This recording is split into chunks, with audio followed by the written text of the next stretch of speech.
अरे आज मी जिंदगीत पहिल्यांदा एका कॉफी शॉपला गेलो.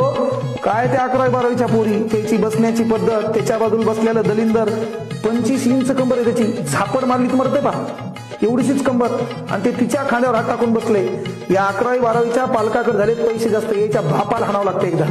तू ही पोरगी कुठं चालली है ना, ती पाणीपुरीवाल्यापाशी किती वेळ बोलायली, ती चपलाच्या दुकानात गेली तर कोणासोबत गेली, तू ही पोरगी ट्युशनचं नाव सांगून कॉफी शॉप मध्ये 1.5 तास बसली है ना, आणि पुन्हा मग पळून गेल्यावर बोंबल तू दलिंदरा. पहिल्यांदा संस्कृती टिकवण्यासाठी तू काम आहे, फॉलोअप घे. ट्युशनला चालली का, बरोबर फीस भरली तर तिथे किती मार्क पडायलेत, ती त्या बब्यासोबत बसायली आतमध्ये कॉफी शॉप मध्ये. ते काय खांद्यावर टाकायले, त्याची कंबर 20 इंच, झापड मारीत मुताव त्यानं है ना, आणि तू पुन्हा मग बोंबलतो. मग नाही पोरी नाक खराब केलं, नाक खराब नाही, तू पहिलाच दलिंदर आहे. तू आपापाचे पैसे कमावायला, डॉक्टर झाला, बाबा लोकांकडून पैसे करायला, नोकरीले कामच करीना, तुझ्याकडे बाबाच पैसा आलाय, लेकरं हे दलिंदर निघणार.